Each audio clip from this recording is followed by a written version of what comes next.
Okay, and we're back with another Ukraine war stories. So yesterday we actually like went through Hostomel and Mariupol. Okay, the reason why I left Bucha is because Bucha is where most of the war crimes are committed. So I assume it's gonna be a lot more heavier. Okay, and our yesterday we played Mariupol. We did finish a run, but we didn't manage to get um we didn't manage to get let's see what do you call it, the best ending. Okay, because we did manage to get Danya with us, but Anya, she's not with us because I think a couple of problems with the choice and all. Okay, so yeah, I think I should redo it. Okay, so let's go to Mariupol. Okay, so I'll skip as much as I can. Okay, because like we did play it yesterday, so reading through all of it is gonna be a waste of time. I'm just gonna read whatever that I've chosen differently. Okay, so this part here.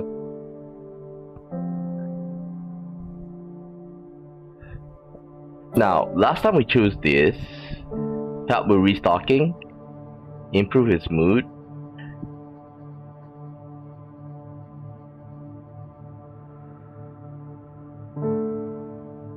Well, this one, both of their moods.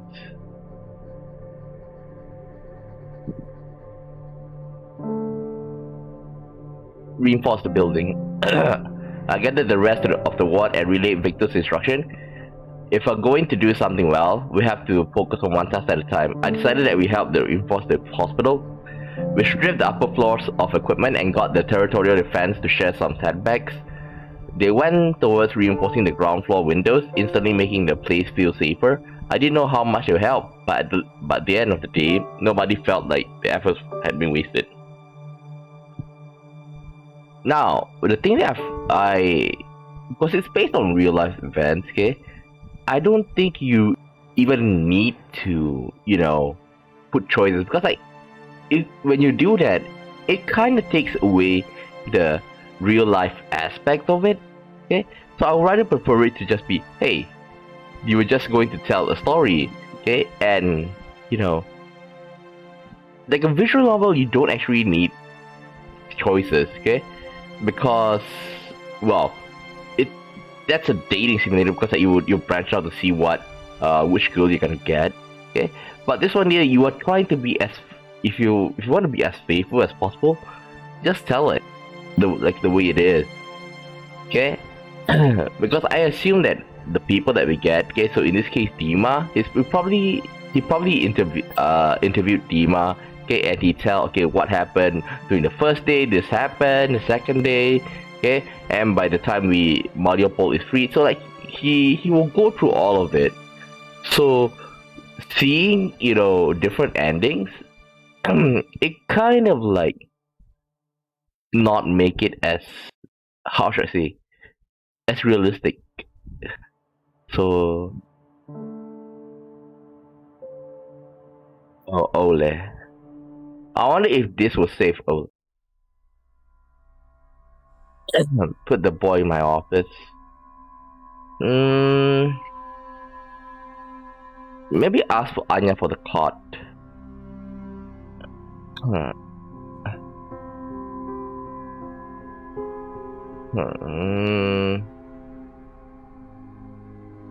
I think you put the boy.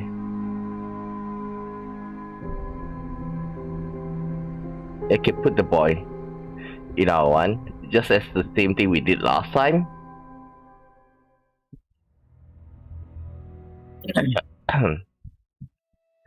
Ask Anya to think of something. Red.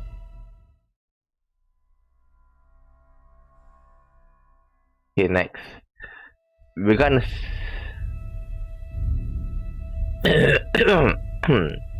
Okay, we'll go for both. Okay, because we have an extra hospital readiness.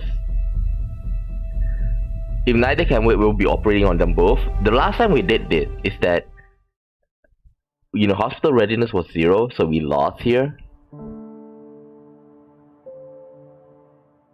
The shelling of the hospital and the heavy influx of patients made us alter the normal procedures. Okay, this one we've read. Okay, this is where they were selling the place, and this survivors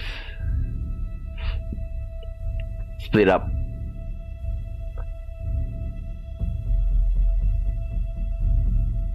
Yeah, we should split up. Okay, just like we did last time. Take him away, we're over. Danya is nowhere to be found.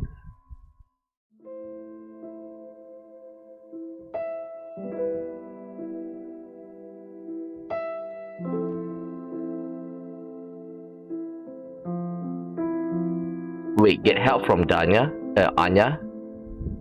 Get help from Anya's better because it gives much better choice. I walked up to Danya and took him by the hand. Come with me. Let's find Anya and we'll all talk together. When I returned to my room, I found Anya. I took her aside and explained the situation and the heavy topic we needed to talk to Danya about. Without a moment's hesitation, she agreed to help. It was a hard talk made a lot less hard for Anya's presence and sensibility. Afterwards, we used everything in our arsenal to help Danya calm down. Some sweets the volunteer brought us the other day, hot tea, and a deck of cards used for simple games. Bit by bit, life seemed to return to Danya, and soon he could even smile again. A child's psyche is indeed flexible. I wish mine was. Anya cheered up as well, watching the kid laugh at our jokes again. I wasn't the only one who had been needing a break. Before going back to the operation room, I stopped by Victor's office. We had to bury Ole. Anya's support.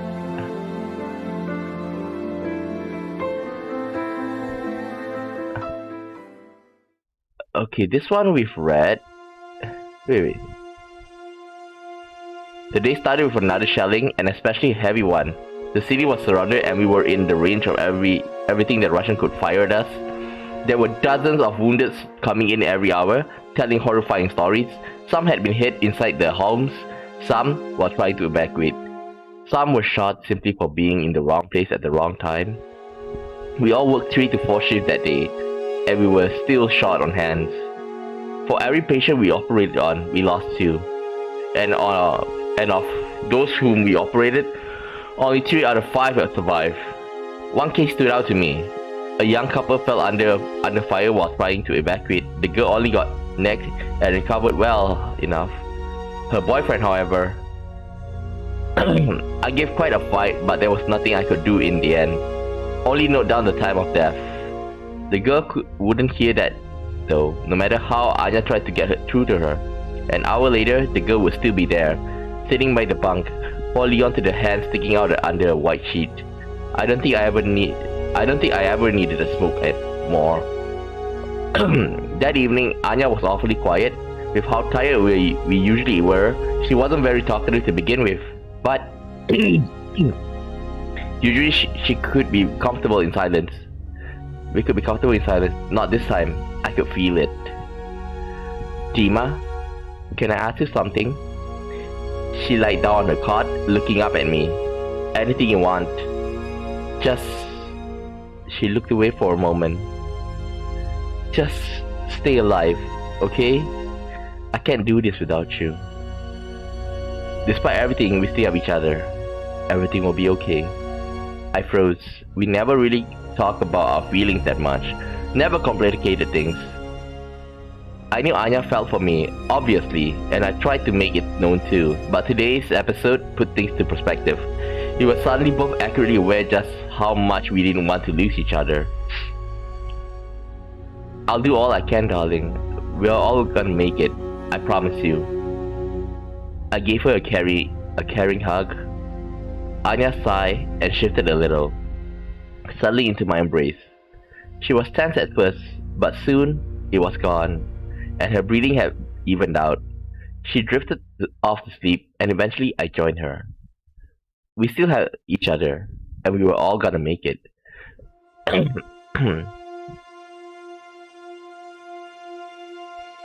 Dima, how did you become a doctor? Danya asked while I was filling out the patient's card. I didn't even have to think about it. I always liked the idea. I wasn't squeamish, had good grades in biology, and wanted to do something important, and I knew doctors made good money. I shrugged, smiling. But the main reason is the job is literally about saving people. What's not to like? Danya nodded with a thoughtful look, charmingly serious for his age. But I could tell my answer got him thinking. Usually he asked about stuff when he was bored. The hospital affairs didn't involve him, and there was very little to hold his attention. This time, it didn't die out of curiosity. I could tell there was something he wanted to discuss, but I didn't want to be blunt about it. What do you want to be when you grow up? An archaeologist, I think. I love dinosaurs. They're so cool. I chuckle. He got that right. Dinosaurs are so freaking cool. But I think I want to help people. Like you do. He hopped closer. Can you show me how you do it? I'll be a doctor too. Huh? The boy looked up to me. He really did. Somehow, I never noticed. There was no way I could say no to him. Is that so? In that case, I'll make you an intern for a day. I couldn't dream of a better helper. The moment I explained to him what an intern was, the initially confused Danya burst out with enthusiasm. Yeah, that'll be so cool. I quickly finished up the patient's cards. Luckily, Danya was a lot more patient than your average 6-year-old. And from there, I set about teaching him the doctor's trade. We went over first aid and basics of anatomy, nothing too advanced, and Danya lapped it up with genuine interest. He was frankly more interested in it than some of the people I used to study medicine with. Once the lecture was over, I decided to reward Danya somehow. Congratulations, young man, you made it as an intern in our clinic. Sadly, we are a bit short on fitting scrubs, but I've got something even better for you. I found my old stethoscope and solemnly put it on him like a medal. Danya was overjoyed. He puffed up his chest like a little bird, then rushed to give me a grateful hug. I smiled and gave Danya a pat on the head. It felt oddly satisfying, knowing I may have sparked the kid's interest in medicine. I had completely forgotten how clever he was. I have to talk to him more often. The situation had hit rock bottom several days into the war, and yet it somehow got worse. All pharmacy had been cleaned out, and our shortages were getting dire. The city had no heating or running water. People cooked over campfires and often didn't have time to run for cover when shelling would begin. Victor called them our future patients. Somehow, the local cell phone company continued to provide coverage, but only in the city center. Walkie-talkies worked a lot better. The military had lent one of their own to Victor, so he could request help if necessary. As we found out, requests for help could go both ways. Give me a second, I want to drink water.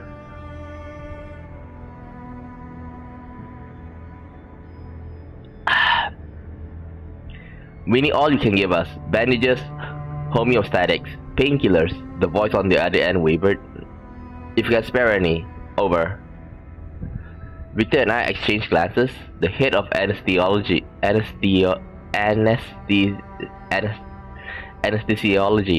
sunk his face into his hand. We couldn't spare anything. Whatever we gave away, we end up lacking. Still, Victor decided to follow through. Would that be enough? Have your medic make a list. Over. Won't happen. One of them is dead. The other got wounded and the Russians took her.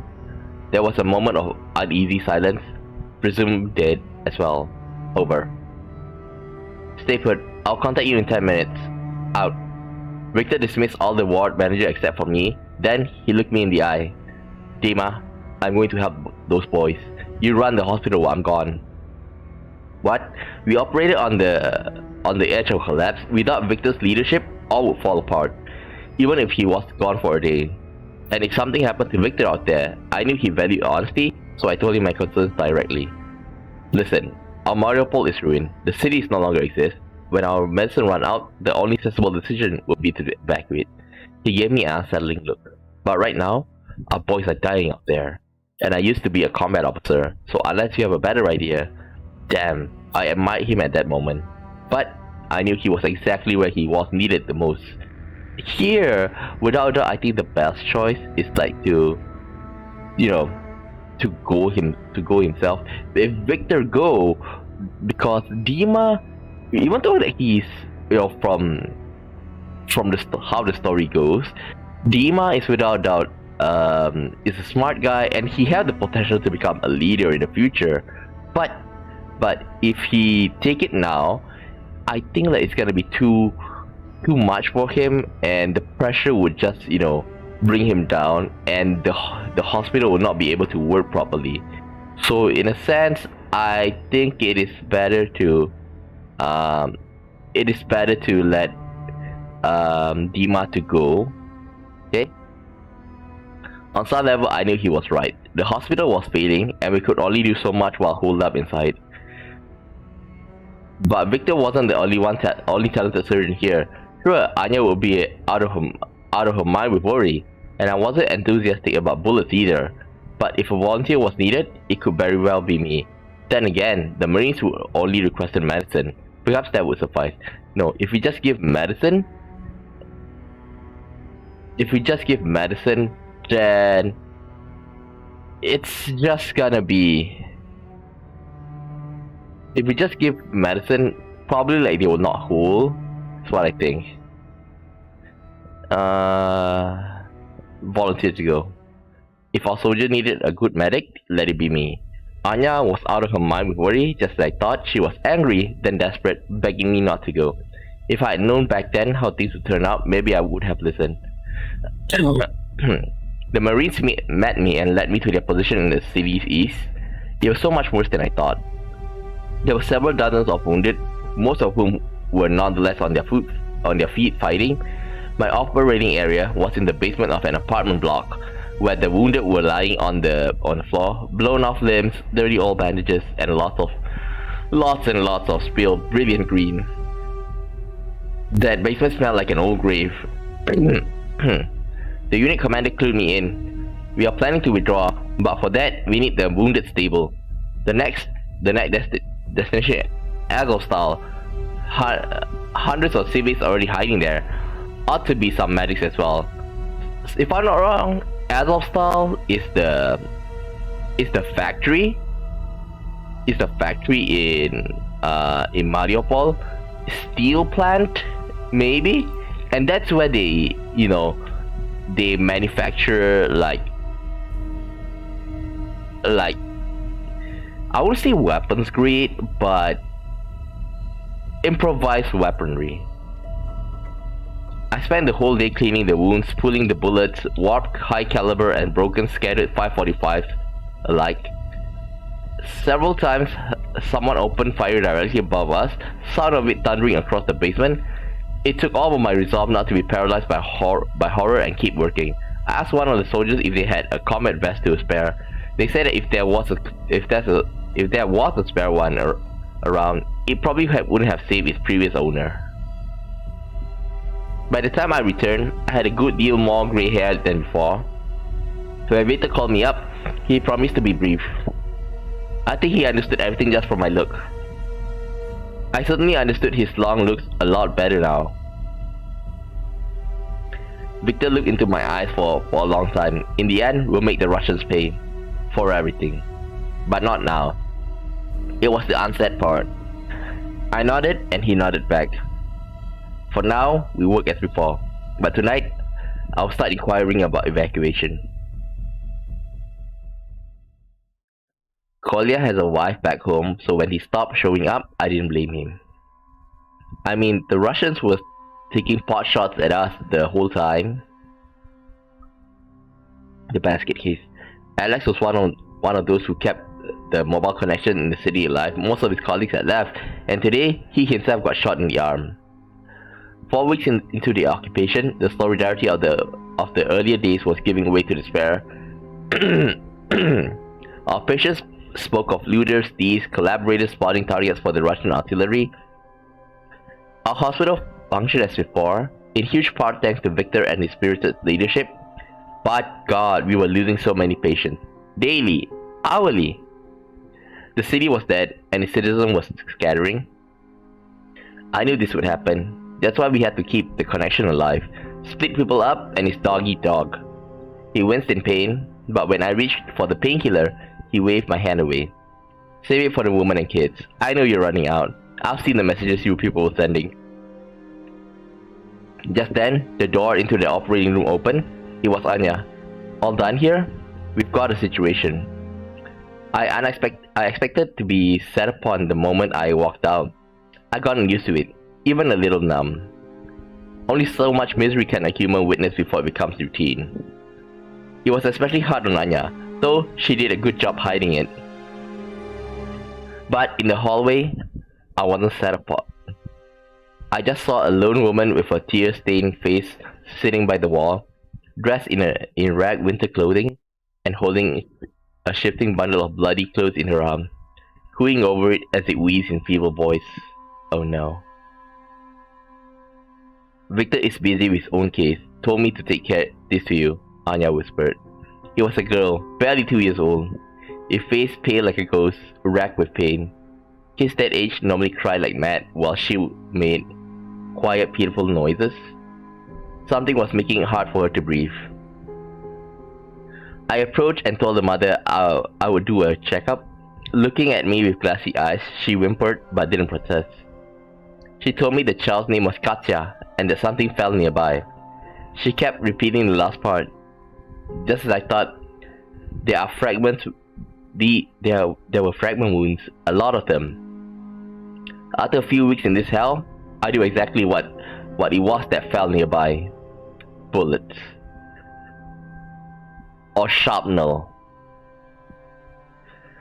And I could tell that this was a bad black case. The wounds were too heavy, and there was next to no pulse, and our blood reserve had run out of all types. Fuck. I told the woman I'd be with her in a minute and stepped away to consult Anya. I knew there's little hope. I knew Victor would say so. She took a deep breath. But there has to be something we can do. There isn't little hope. There is none, I thought. We had patients die before. I remember all of mine. Anya, you know the rules. We are running out. I swallowed. We can't afford to waste medicine. This is most probably like the triage rules they are referring to. To my surprise, she didn't object. Didn't even give me any wounding. I made a mistake by dating you, Lux. She just said quietly, If we're not gonna try, why are we even here?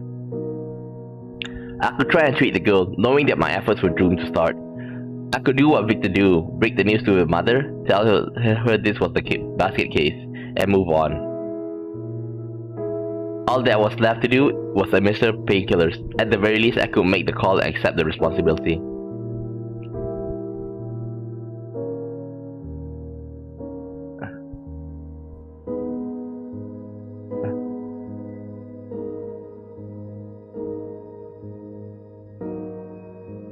I think we should just give the child painkillers, okay? Because he knows that it's gonna doom. Give the child painkillers. After all, Alex told me to keep the painkillers for women and kids.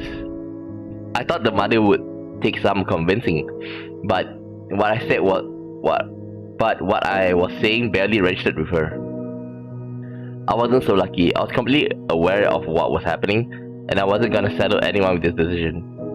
It was over quickly, and in Mariupol, it was one of the calmer ways things could end. Fuck this war. I had to step up for a smoke. Losing patient was bad enough, and losing child patient, there was no getting used to it. In the dusty rubble under my feet, I saw chunks of multicolored tile that used to decorate the hospital steps. Red, blue, and yellow. Bright island among the debris. My mind went back to how the place used to look before the war. There used to be a bed of flowers in front of the entrance. First traces of bloom come March, right on time every year. come this year's March, not even a hint of it was left, just a shell crater. I went back inside. There was a commotion in the lobby. Victor called a general meeting.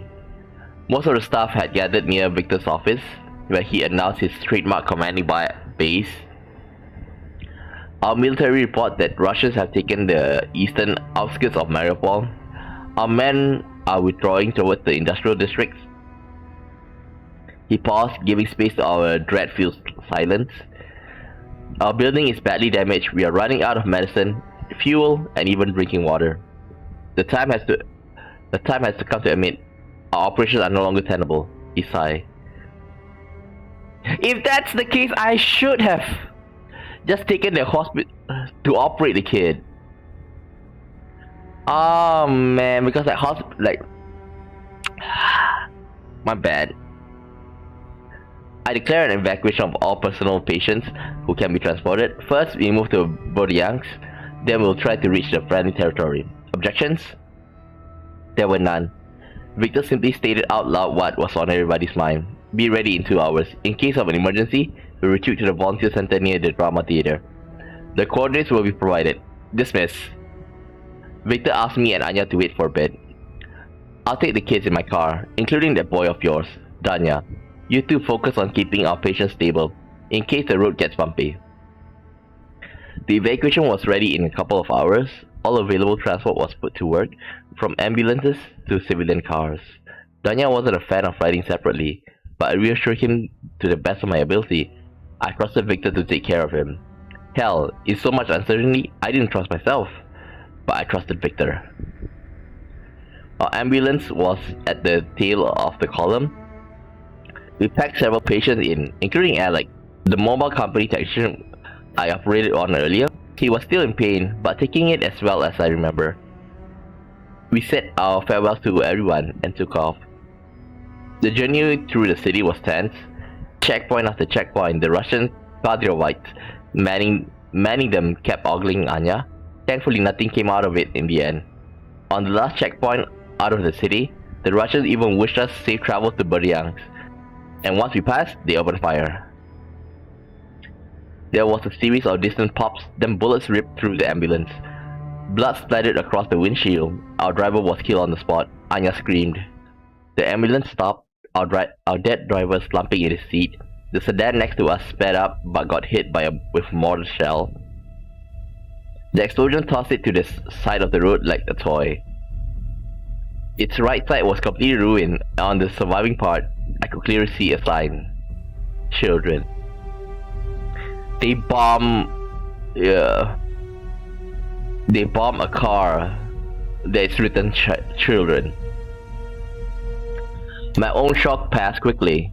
There were bullets whizzing past, deafening pops of explosion, terrified screams from our patients, and Anya, who was covering her ears.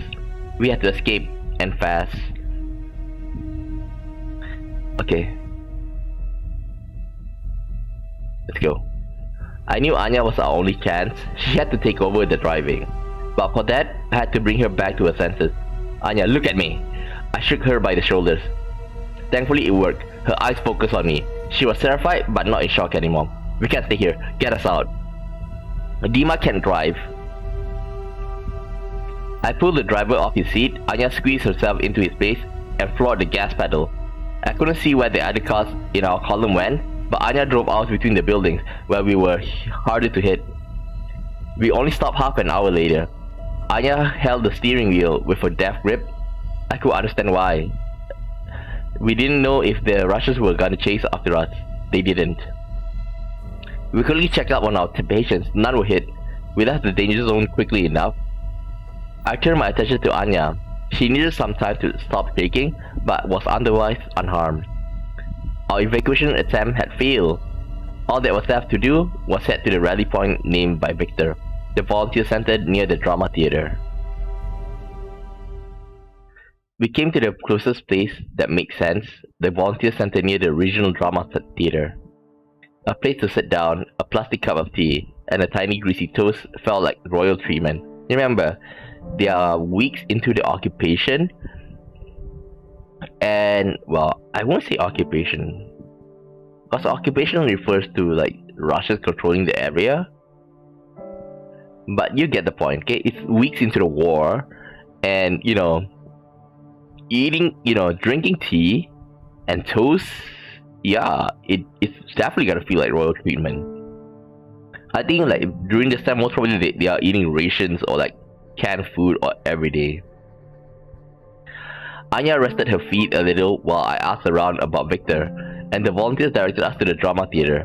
That's where the refugees were flocking since it could house literal hundreds, and that's where Victor decided where he'd be most useful. Now, I remember something about this drama theater, back in, back when Mariupol is under siege. Okay, I remember something like they had written refugee or something like that. Okay, but what's more important is that I know like there's a couple of hundreds of people staying in the drama theater, but later on this place is gonna get bombed if I'm not mistaken. Even though like they write like SOS, something that you can see from above.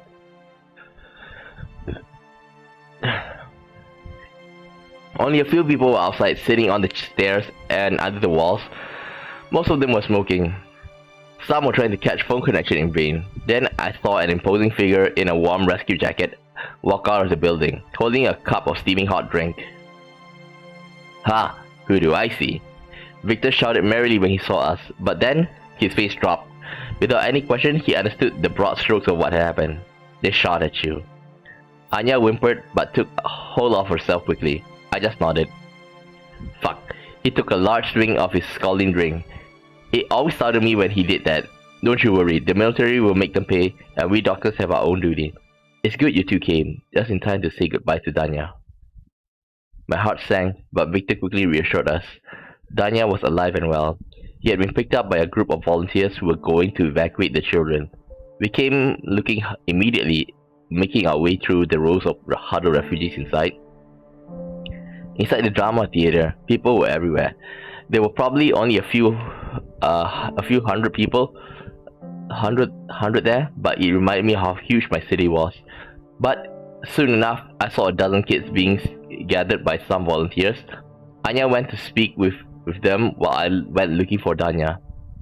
His face lit up when he saw me. Dima! He rushed to give me a hug, which I gladly returned. Victor told me you and Anya were going on a trip. I thought you'd be gone longer. It's good you came. He looked away. I thought I wouldn't see you again. I sighed. It almost came to that. Me and Anya could have easily joined the rest of the victims on that cursed highway, but then nobody would see us again. Indeed. Well, now I'm here. Victor, I smiled and messed up his hair. He giggled and swatted my hand away, saying he was too old for that. Sure you are, big guy. What do you think about those folks? Do you trust them? They're okay. He nodded several times. They got a bus, wrote children on it with big letters. He made a wide gesture to demonstrate. I winced. Children in bold letters. It said that in front of the drama theater too. I had also seen it on some of the cars in our ill-fated evacuation convoy. The one that the Russians had shelled anyway. They said we'll be going now before it's dark. I wish I could go too. He gave me a stop. He had nowhere to go. No relatives, nobody. Daniel would have to stay with the volunteers or just become a refugee. Just then, I heard someone start calling out names. A young woman with some NGO ID badge was calling the children and checking their names on the badge. Didn't take long before Danilo Borko was called. His last name was high up in the alphabet. Me and Danya looked at each other.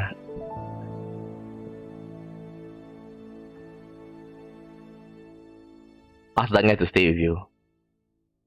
Danya is family. Danya had nowhere to go, and he wasn't my kid or Anya's kid. But damn if he wasn't family by now. I could never replace his father, but I couldn't abandon him to become just another refugee kid. I went to speak with the volunteers and told them about the bomb convoy, told them they needed a better plan. Hidden routes, bribes, anything but slapping children on the car and hoping it would be enough. They were unsettled and more than a little upset.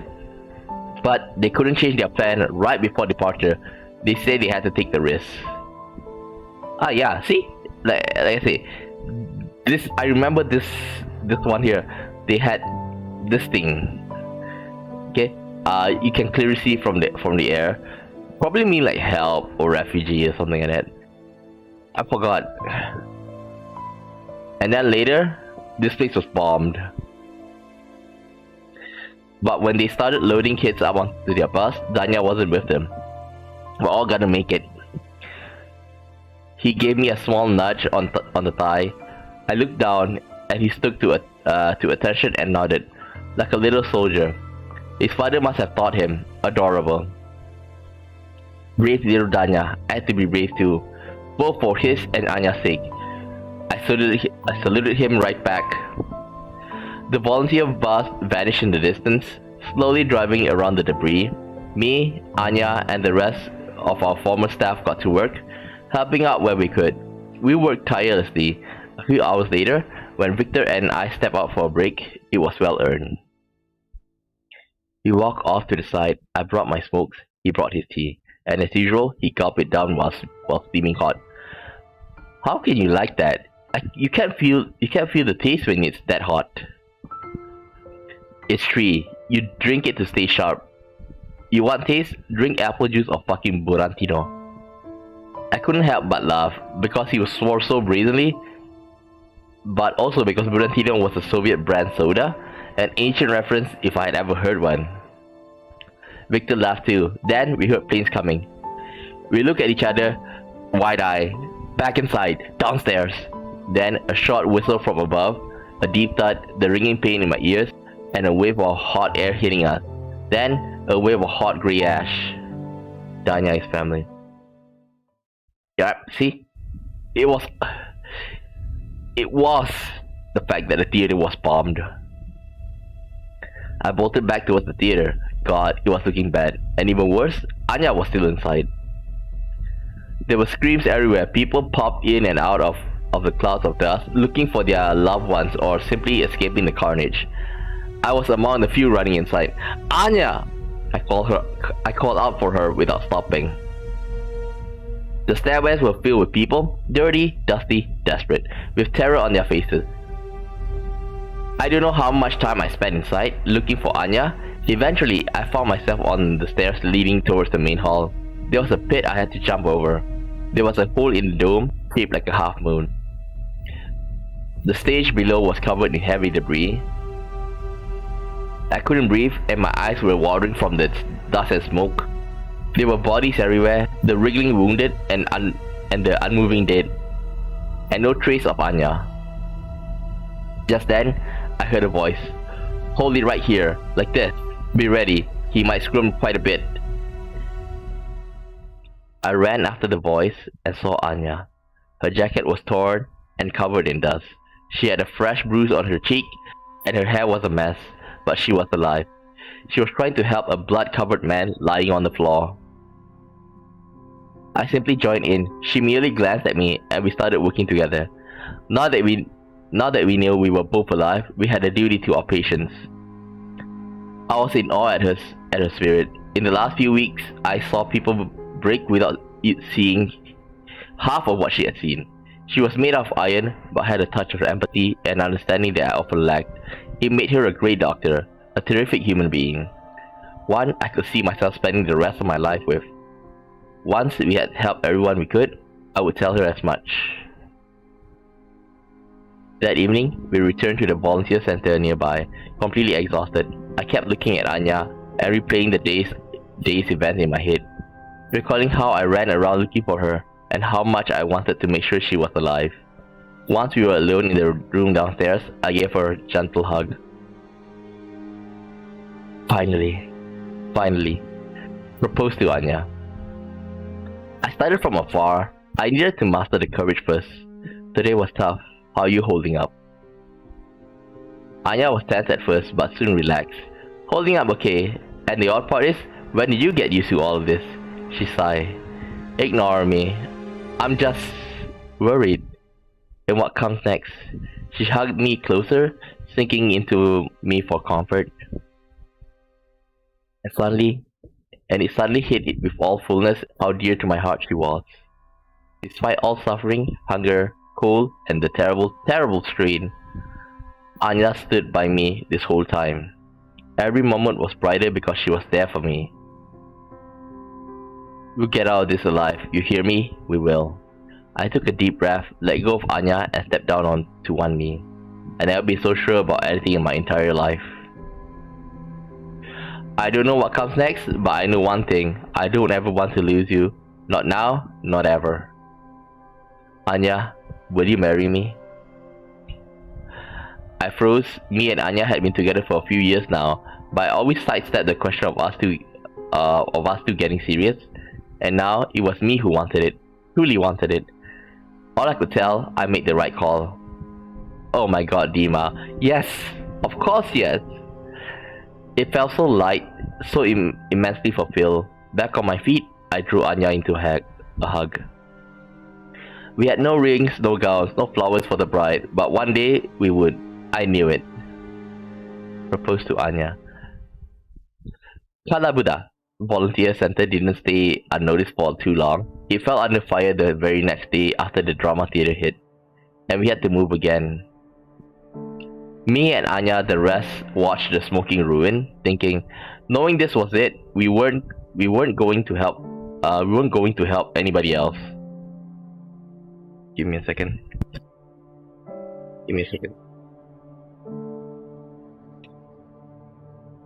Just a second.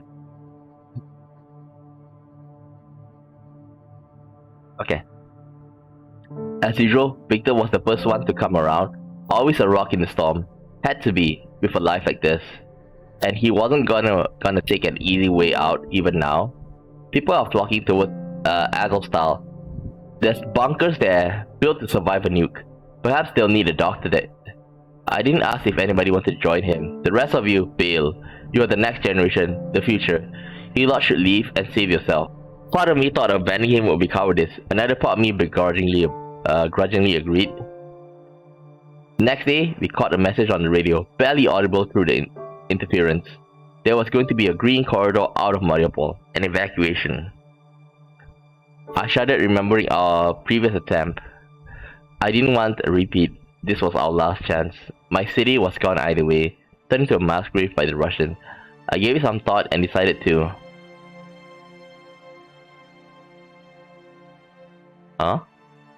If no Danya is family, if no propose to Anya.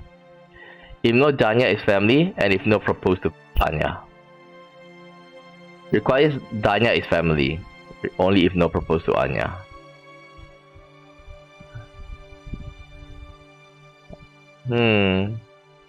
Well, the only choice is to evacuate.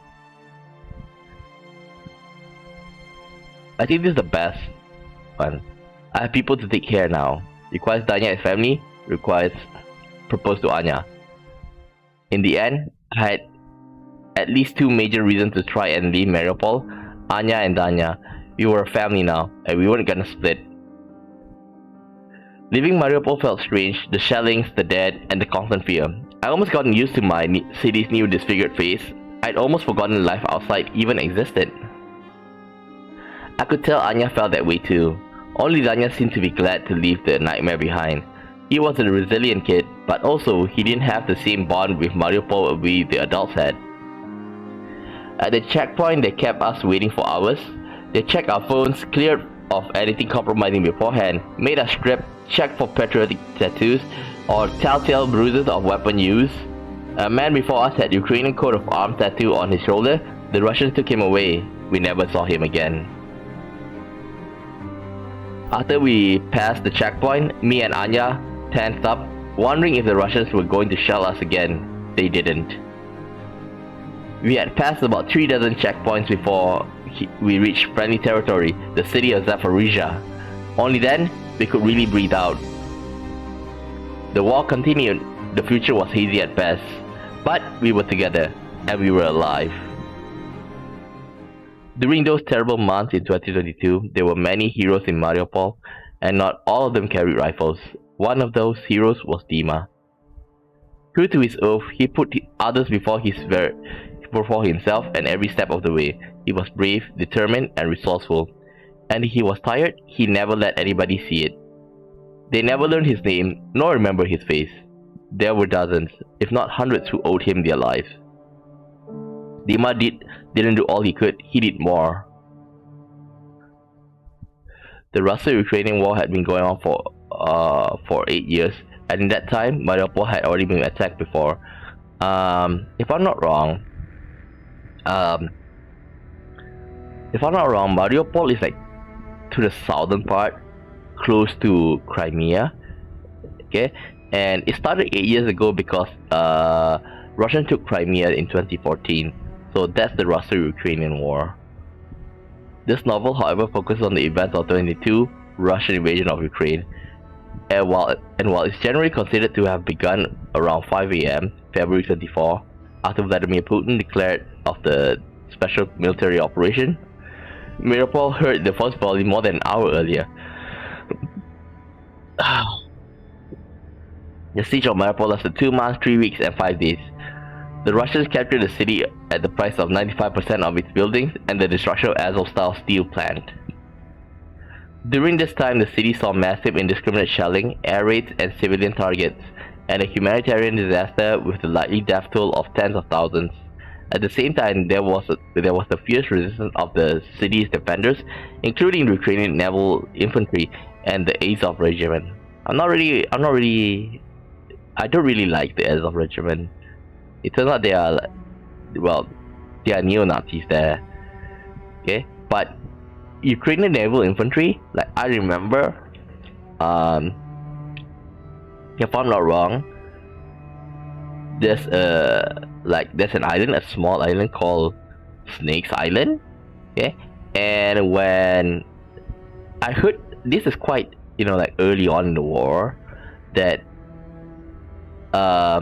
the troops stationed at Snake Island, okay, like the Russian on a battleship contacted them, surrender or we'll open fire, and the Ukrainian soldiers stationed there and said like hey, F you Russians, and then after that the whole place got bombed. So that's what I remembered. Numerous acts of individual bravery from the civilians and the heroic work of the local hospitals. At first, evacuation columns leaving the city were fired upon by the Russian artillery. The refugee center at the regional drama theater was bombarded, killing 300 to 600 people. Afterward, the Russians set up filtration camps for all refugees to go through. Those who failed the filtration process disappeared without a trace. Only those who couldn't escape or choose to stay, from 20,000 to 50,000 citizens, were forcibly deported to Russia. In June, an outbreak of cholera was reported in the city. The Russian administration of Mariupol denies any problem and has voiced no plans of rebuilding the city. I remember this, when Russian occupation had taken control of Mariupol, people protesting out of the street, okay, saying Russians go back or something like that, okay, and they were holding flags. At the very least, I'm glad that the Russians didn't gun them all down. As of July, the end of the war was not in sight. Okay, so we've done with that. Why don't we go for Bucha? I do feel like I said, the thing is that this is based on real life events, but with it heavy choices, it affected the ending. So, can you really call it, based on real life events if you're going to change the ending? Right now, I feel like I think he should have stayed in Mariupol. Moment. Let's go to Bucha now. Now, Bucha.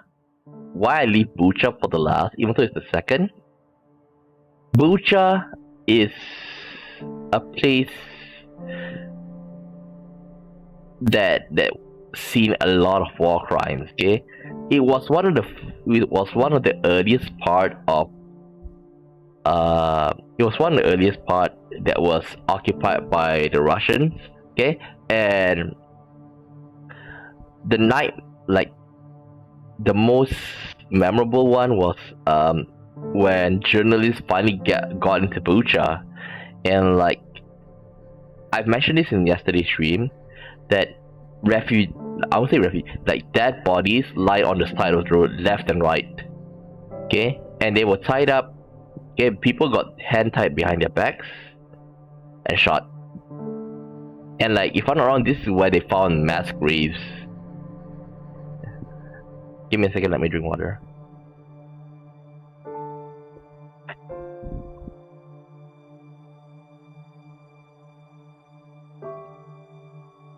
So, buckle up, guys. Incoming calls from Mom. 3. Yana, this will all be over soon, I promise.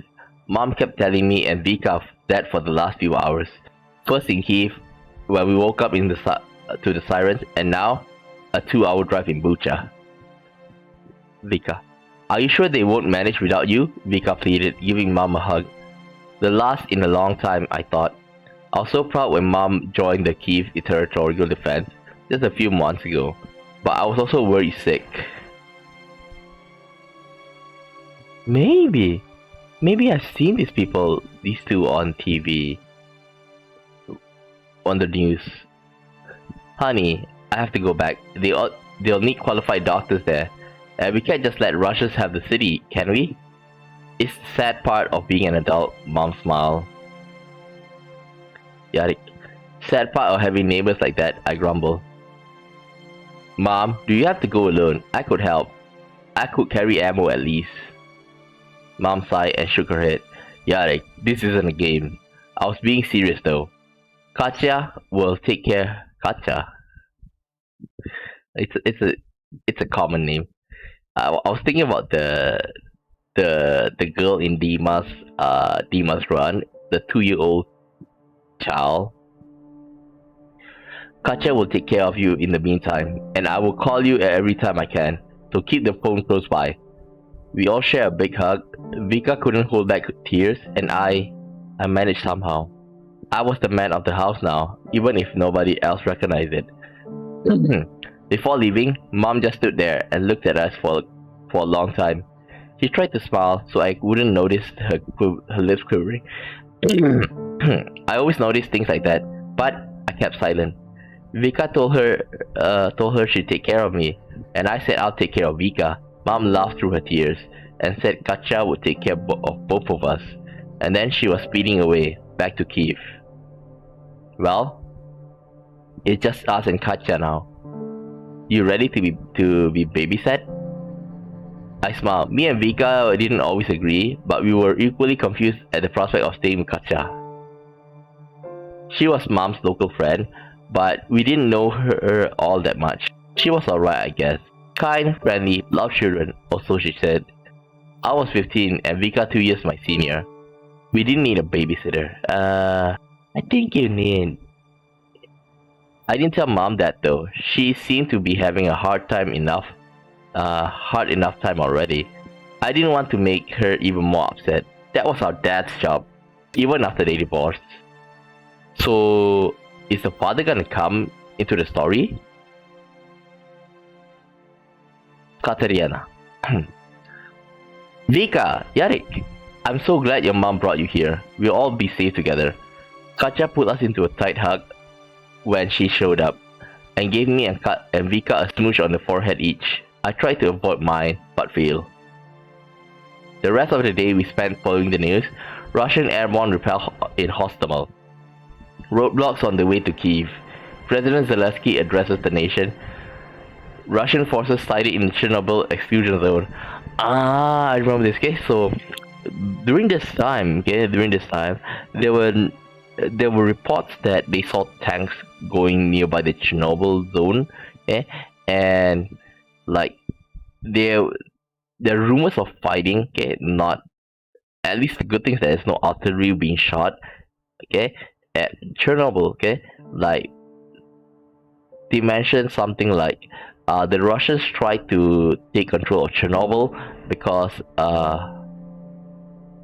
like use that as a bargaining chip, like something like that, because like we don't know that there are talks about that Putin is like trying to might use it use it to threaten the people, say, hey, you better give it to us or we're gonna blow Chernobyl up, something like that. That's what the analysts think. Territorial defense issued anti-tank weapons. These are probably the javelins. And in the evening, we could hear the gunfire and explosion in the north again. Russians gained a foothold in Hostomel. During this time, it's probably like the early part, like the first week or so, where the Hostomel airport is like being passed through, you know, Russian and Ukrainian territory.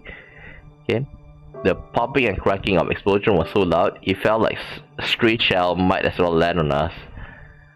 I have to admit, I was anxious listening to it. Mom's reason for leaving us in Bucha was that the northwest would be of no interest for the Russians. Yet here they were, sinking their teeth into Hostomel. It was probably close enough that I could spy it from the roof. Yarek, don't be stupid. Katja said we should stay in the basement until the shooting stops. Vika must have noticed I wasn't pleased. Hey, it's gonna be fun. Katja brought some board games from home, and some snacks too. Can we skip the snacks? I seriously doubt that the board game Katja liked to play. Vika sighed and lowered her voice. Listen, she is freaking out a bit, but she means well. And Mouse wants us to stay together, so can we just try to keep the peace? Please? I'd rather call Mom. Join the game.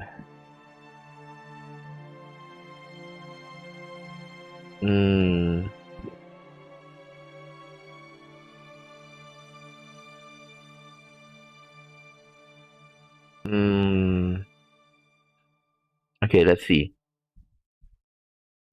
This is just a +1. This is just a +1. Well, this is also a +1. Well, this is 0. So 1, 1. So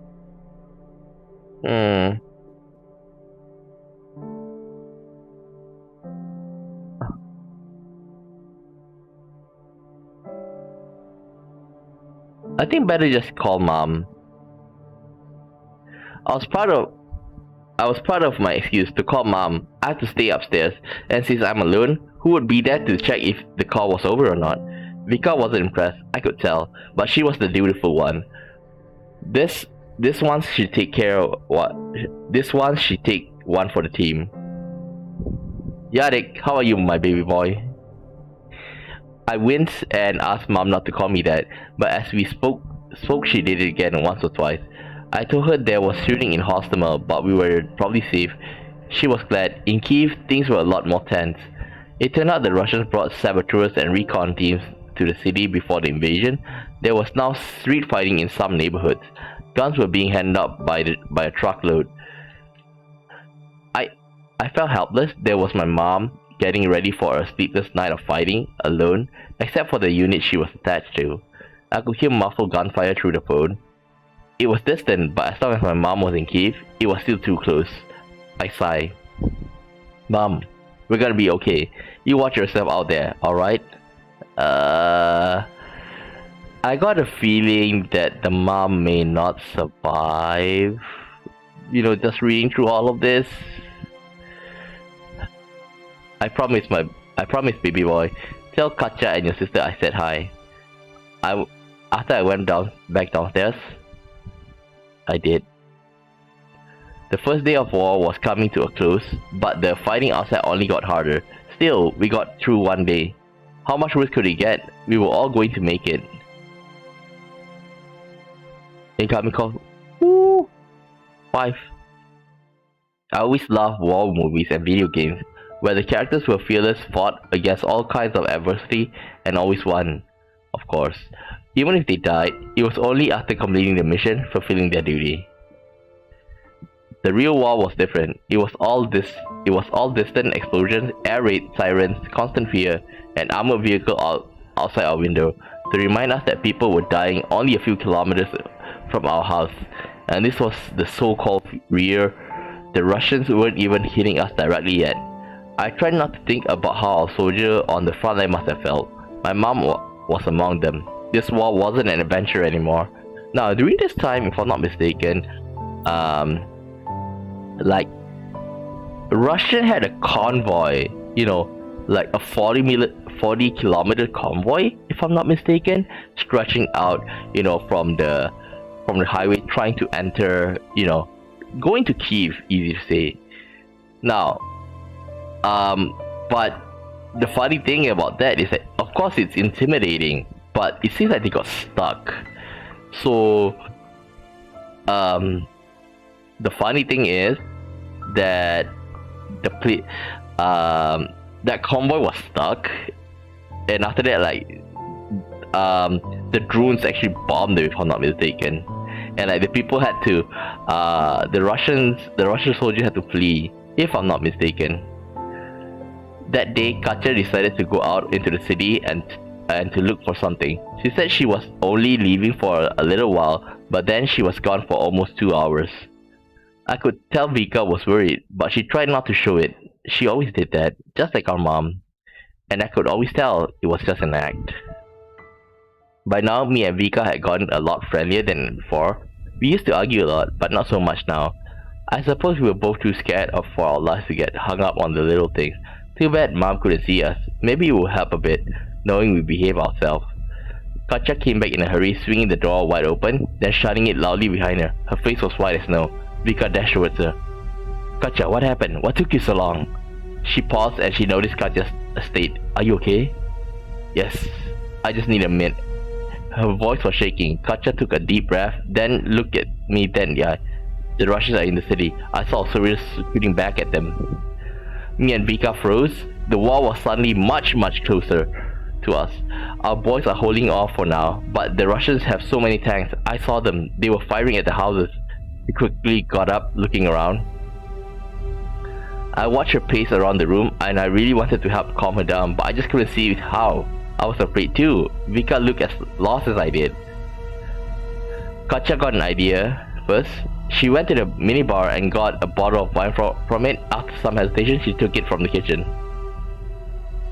Me and Vika exchanged looks. Katya was obviously in distress, but was this really a good time to drink?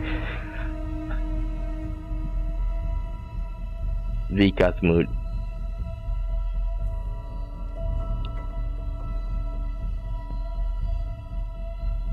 Okay, right now, okay,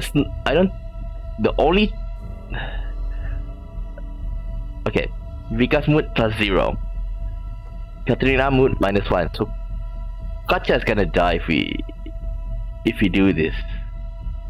Okay. Going to fear +1. Okay, this is a +1. This is a neutral. Okay. -1. Okay. -1. +1. 0. Okay, +1 -1, so it's 0. So I think I better use don't interfere. I shrugged. If Katya think it would help her.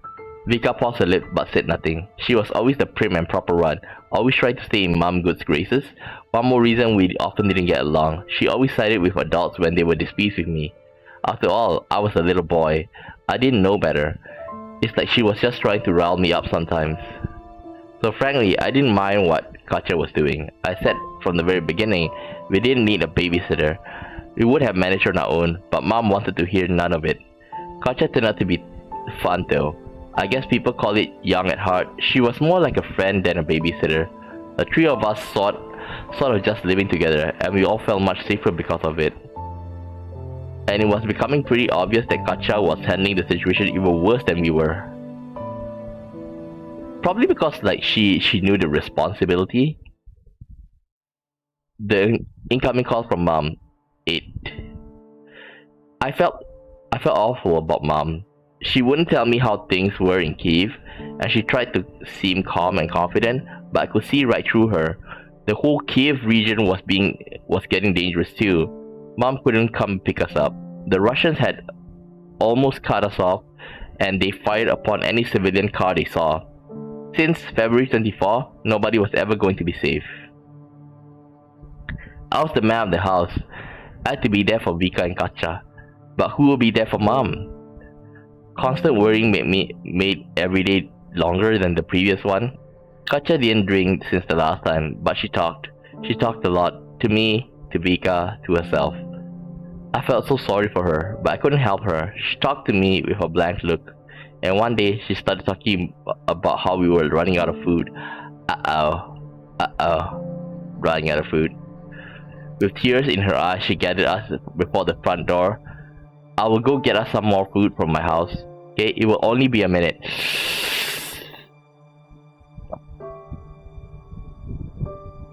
I got a bad feeling. After she gave Vika a smooch on the forehead, I didn't even try to escape mine. Seeing Katja was so worried, was tearing me to pieces. I'll try to get some sweets too. Candles maybe? Maybe a new board game. Don't worry, it will only be a minute. We waited for 3 hours. And all the time, the shooting was creeping closer. Me and Vika sat under one of the stronger walls. The shooting got so bad, I was afraid the house would fall on us like cheap deck of cards. We held each other, though Vika probably thought she was the one holding me, big sister and all. Outside, I could hear the rumbling of a vehicle engine, the tracks rolling over the asphalt, and the cracking of the gunfire. It was shouting and high-speed death. Yeah, I remember this image. Okay, like the road was uneven because it was bombed, and like cars on the side. Bang! Someone slammed into our front door and started knocking on it with their fists. Yana, are you guys inside? Let me in, please. I felt Vika's hold tightening around me. I was scared, and enough it was since I recognized the voice. It was Serhi, the local veteran. Yana, please, are you inside? He knew Mom since 2015 when she stitched his head together, and he called it. Yeah, as he called it, one of the many soldiers Mom treated over the years. The shouting and gunfire kept creeping closer. I had to have Serhi, but I also had to take care of Vika if the Russian found us.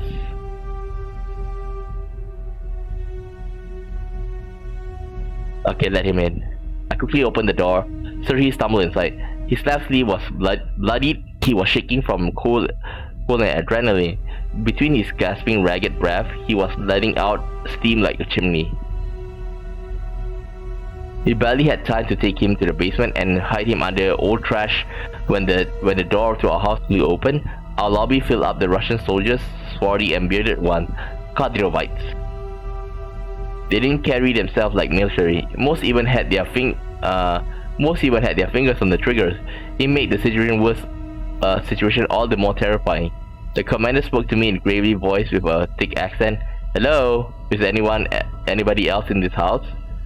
I shook my head. Vika did too. I was terrified. Good God, if they found Serhi, I don't think we did a good job of hiding him.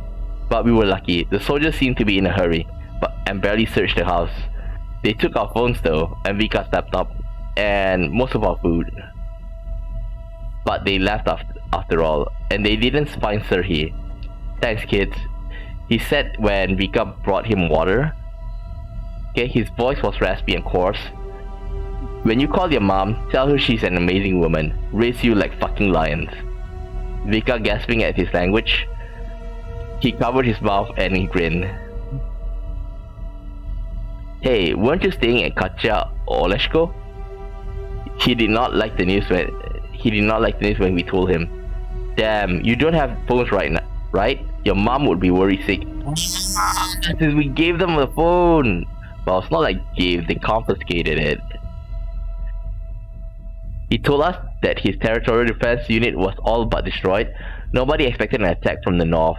Some managed to fall back to Irpin, while Serhi and the others stayed behind to provide cover. Now, he intended to lie low for a while, but fuckers came to my house. Pardon my French. Didn't seem random. They must have gotten a list of local veterans somewhere. When I offered him to stay with us, he refused out of hand. No way, you've done more than enough, buddy. If you need help, come find my place at the garages. I'll help however I can. I think like that's going to be a key point. Like he's probably gonna help us. Later that day, I heard more movement outside. Afraid the Russians have returned, I peeked outside through the corner of the curtain.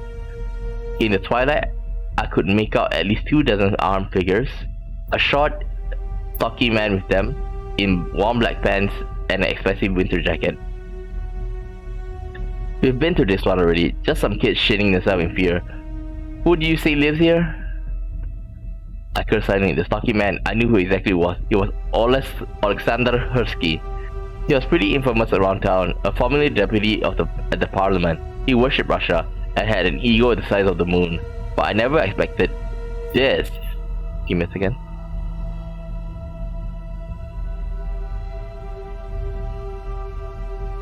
So this guy, he basically betrayed Kursky.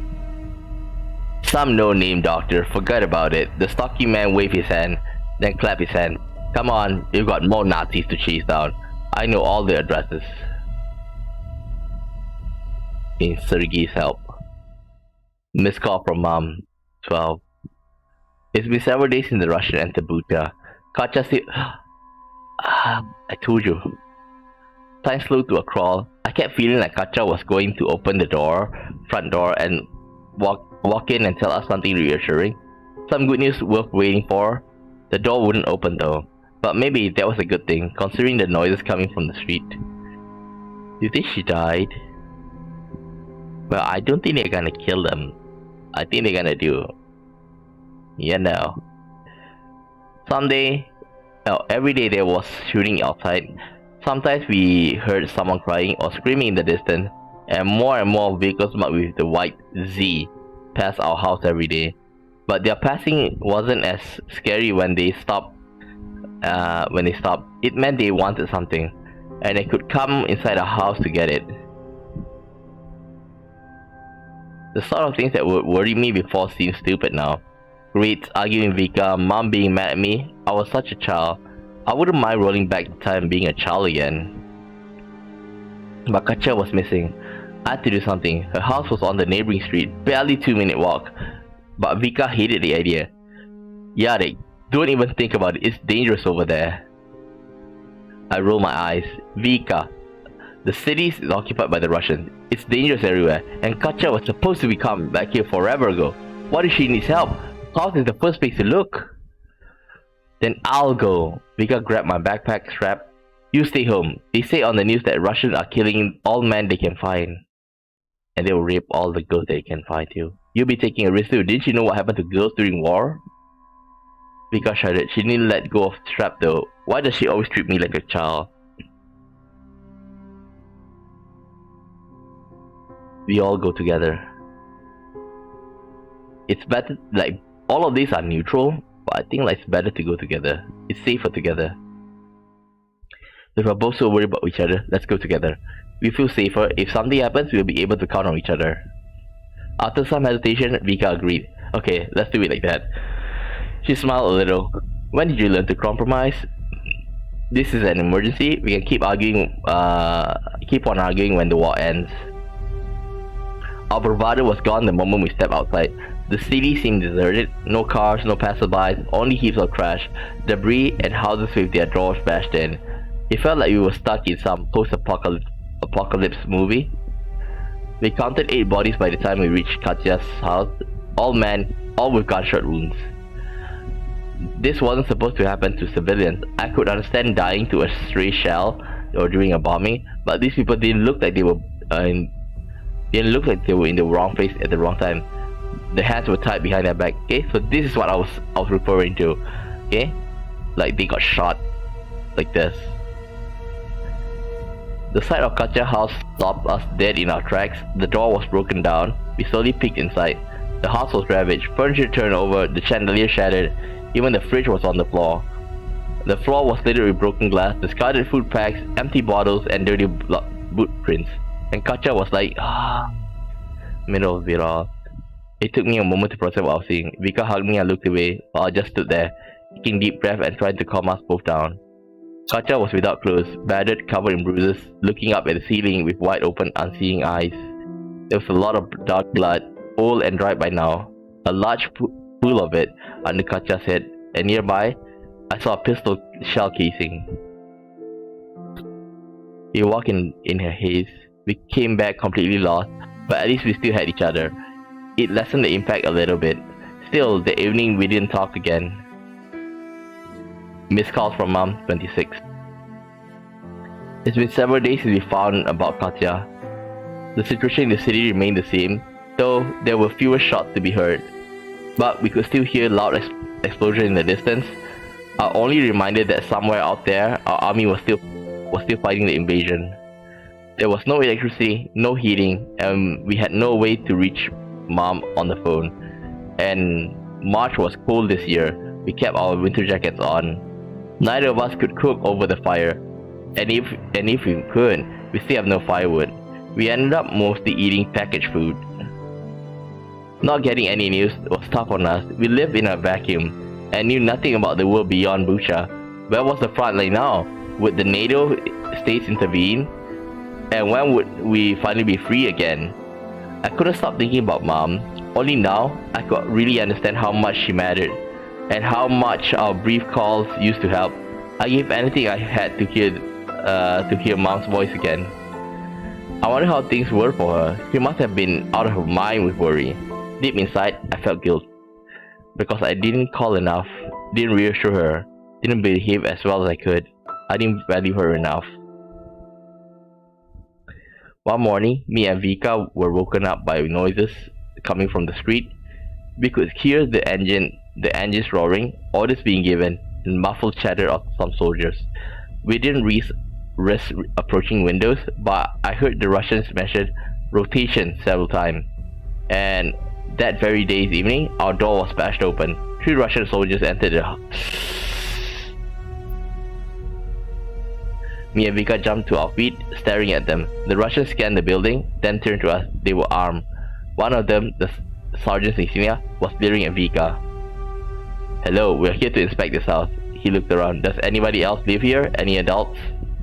I was so afraid I felt sick, so I just shook my head. The 3 Russians quickly searched the house. When they returned to the living room, the sergeant sat down on the sofa and looked around some more. Not searching anymore, but appraising. He clicked his tongue at our flat screen TV. Tss. What a house. I think we'll stay here for a while. What? Our worst fear was coming true. Me and Vika exchanged frightened looks. Something wrong? Cat got your tongue? Cheer the hell up. We saved you from the Nazis. He leered at Vika again. Aren't you grateful? Vika shuddered and backed away until she bumped onto the wall. I don't think those two appreciate us here. The sergeant gestured for his men. Get the girl for questioning. The 2 Russians grabbed Vika. Protect my sister. I couldn't let them hurt my sister. If they shot me, so be it. I couldn't leave. Leave her alone. I tried to tackle one of the soldiers, but he just punched me right in the face. My head hurt and stung, and the room began to reel. I heard Vika scream, "Please don't hurt him." After another punch, I fell to the ground. I tried to get up immediately and got kicked to the gut. Then another one, again and again. Vika was desperate, screaming at them to leave me alone. "Behave yourself, or I'll fucking strangle both of you." They stopped hitting me, and I could finally breathe in. I tried to get up, but my arms and legs were too weak, and the Russians dragged Vika into a room nearby. The door slammed, muffling her pleas. I saw nothing. I heard their sounds. I knew what happened behind the door. I thought I was going crazy. Vika's screams were burrowing into my brain. I refused to believe this was happening.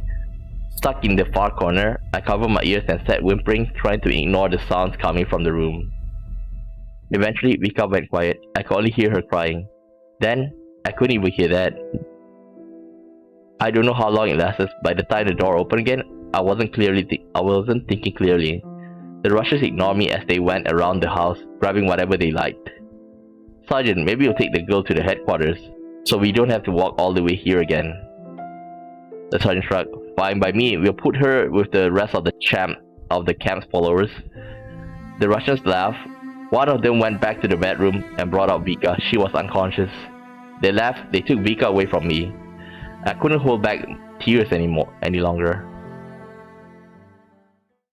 Hey boy, what do you need? Where are your parents? Husky was confused, but surprisingly friendly. I came to ask for help with Vika because I knew Husky talked to the Russian. As a quizzing, he must have had their trust. A long shot, but the only one I had. I had gotten very little sleep in the previous days.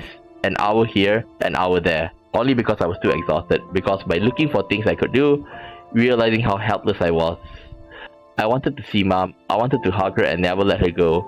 Instead, I came to speak to Husky, that excuse of a human. Words didn't come easy, but I told him what the Russians did, and where they took Vika. How I just had to climb the house to see the place.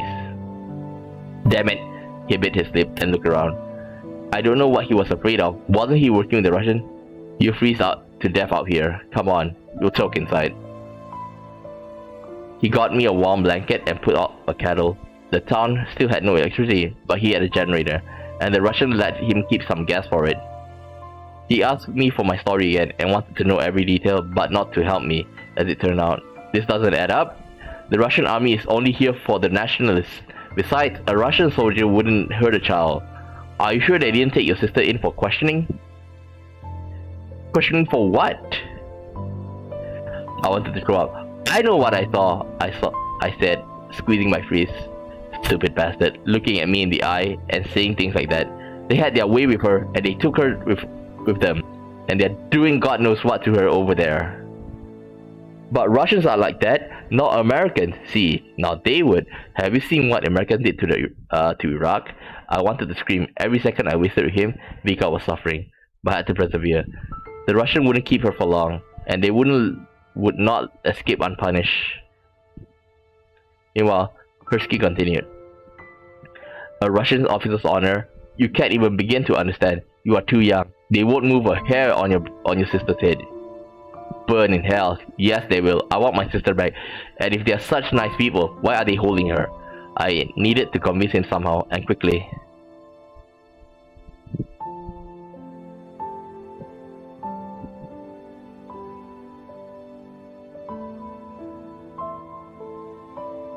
I got proof of Russian violence right here.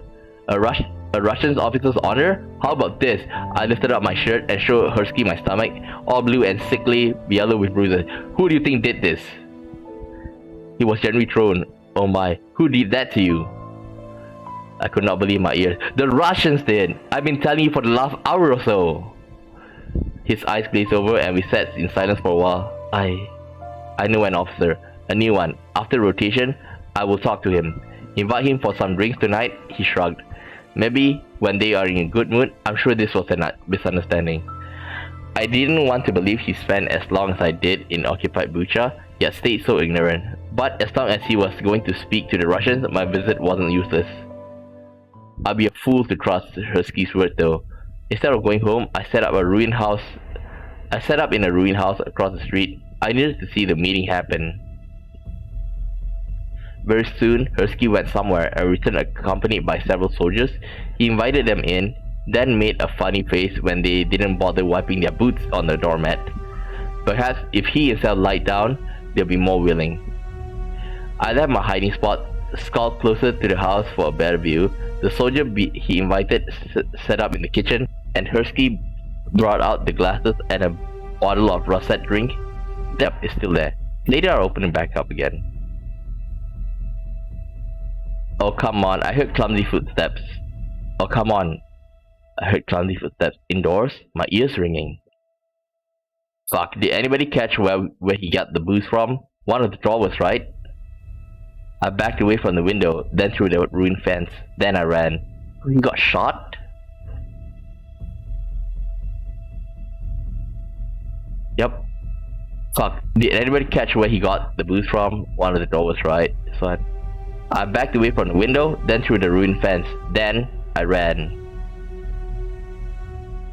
Missed call from Mom, 70. I kept thinking about Vika for the next few days. I knew I couldn't negotiate with the Russians. Husky tried already. They kill a man who spent his whole life promoting their Russian will. What would they do to me? And one day, I overheard some people talking as they cooked breakfast over a campfire. Soon, there was to be an evacuation from Bucha. I imagined myself leaving the nightmare I was trapped in for the last few weeks. I could see Mom coming out to meet me. I could see myself finally falling asleep without worrying if I'll wake up. It was something to strive for, but Vika...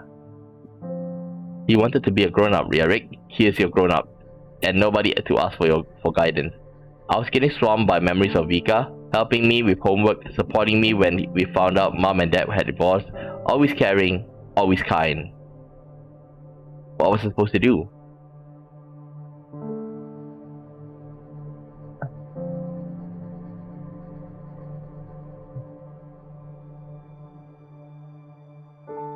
I think we need to ask Serhi for help. The longer I thought, the more I realized I couldn't leave Vika alone. I had to find her and break her out, even if it would be the last thing I did in my life. Then I remember I wasn't alone in this. Serhi, the veteran we hid from the Russians, could still be alive. He knew what to do a lot better than I did. This gave me such much needed strength. I was a 15-year-old kid, but Serhi was a trained soldier. The Russians were in for a surprise. I reached Serhi's surprise by sneaking through the nooks and crannies, staying out of sight. My enthusiasm had faded by then. What if Serhi wasn't alive anymore? And what if he refused to help? I knew saving Vika was pretty much suicide. Anxiously, I reached out to the garage Serhi described and knocked on the door. Serhi, it's Yarek Kravchenko. Please let me in. There was movement inside. Then the door opened ever so slightly. Are you alone? I swallowed. Yes. The Russian took Vika. I need help freeing her. With a heavy sigh, Serhi opened the door and let me in. Inside, I saw an improvised barricade made of metal tables, tires, and boxes. Serhi was on edge, I could tell. He held a Soviet Stechkin pistol in one hand and a grenade in another. He pointed at the free chair. Said, "Tell me the whole story." Stuttering, I told him about the day Vika was taken. Serhi went silent, letting me talk. When I asked him to help rescue her, he looked me in the eye. Yarek, do you understand she might be dead already? Do you want to risk it? There's an evacuation going on. You should leave.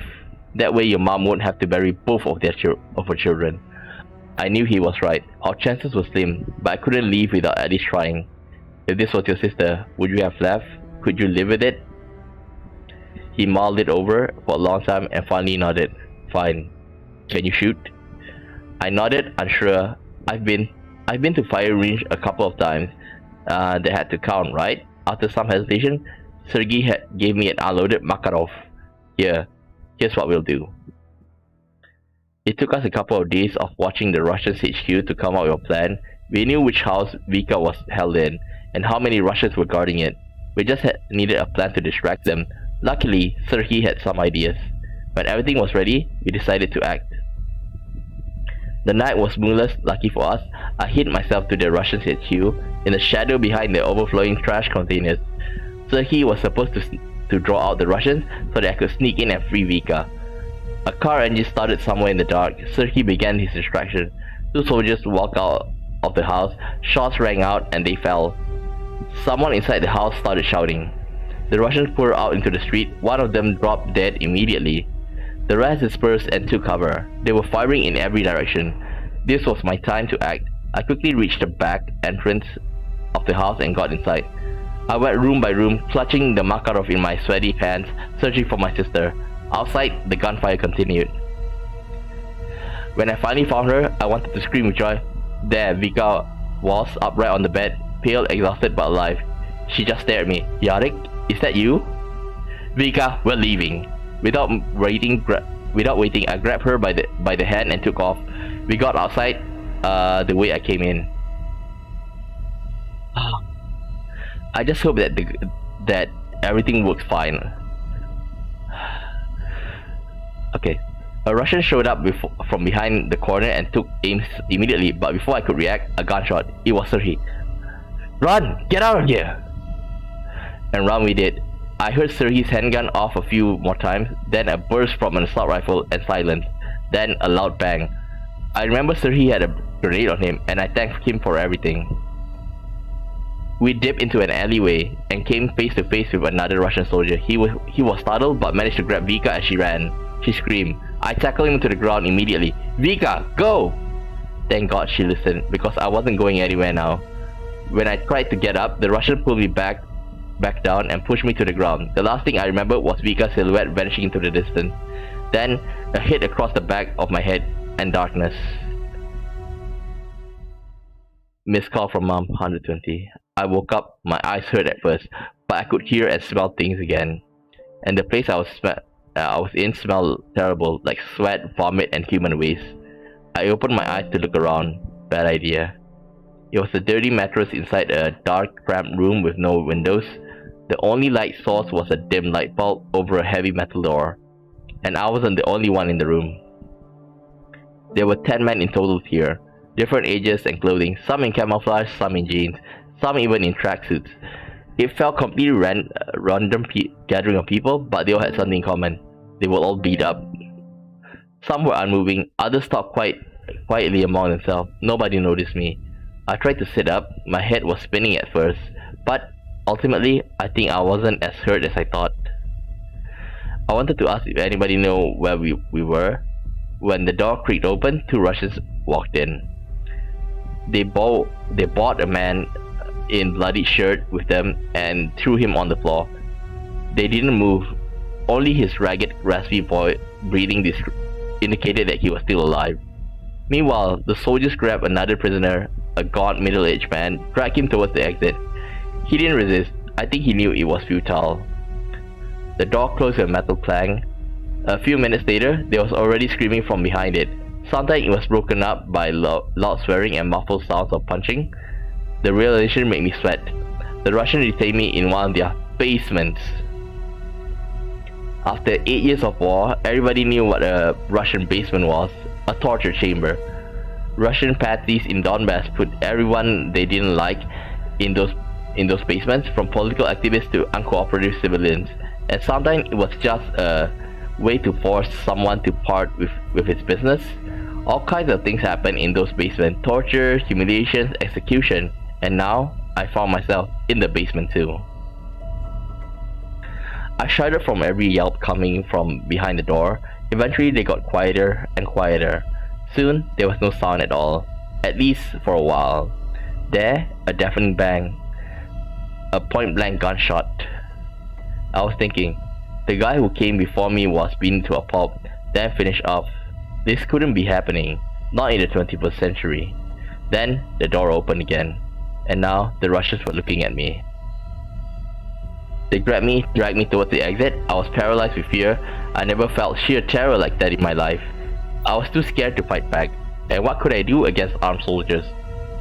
For a moment, I even thought they could go easy on me, even if I told them what they wanted to hear. Of course, that was a silly thing to hope for. They would only go on easy on me if they chose so. They dragged me to a small room, not unlike the previous one, except for a chair standing in the middle. And on the wall nearby, a blood splatter, so fresh it was still bright red and wet. The soldier tied me to a chair, stood by the entrance. Another Russian entered, an officer. He seemed completely indifferent. That was until he saw me. If it ain't our hero, we gotta have a little talk. Find out who you are and where you're from. He slowly circled around me, then grabbed me in the chest, doubled over, coughing and trying to draw my breath. My eyes got wet. We'll be here a long time, buddy. You tell me everything. By the time I'm done, you'll sell out your own mother, so just stop. So I stopped. Okay, the Russians started asking questions I had no answers for. About Nazis, partisans, Ukrainian military, checkpoints, and when I told him I knew nothing, he hit me again and again. He must have thought I was lying, and he didn't like it at all.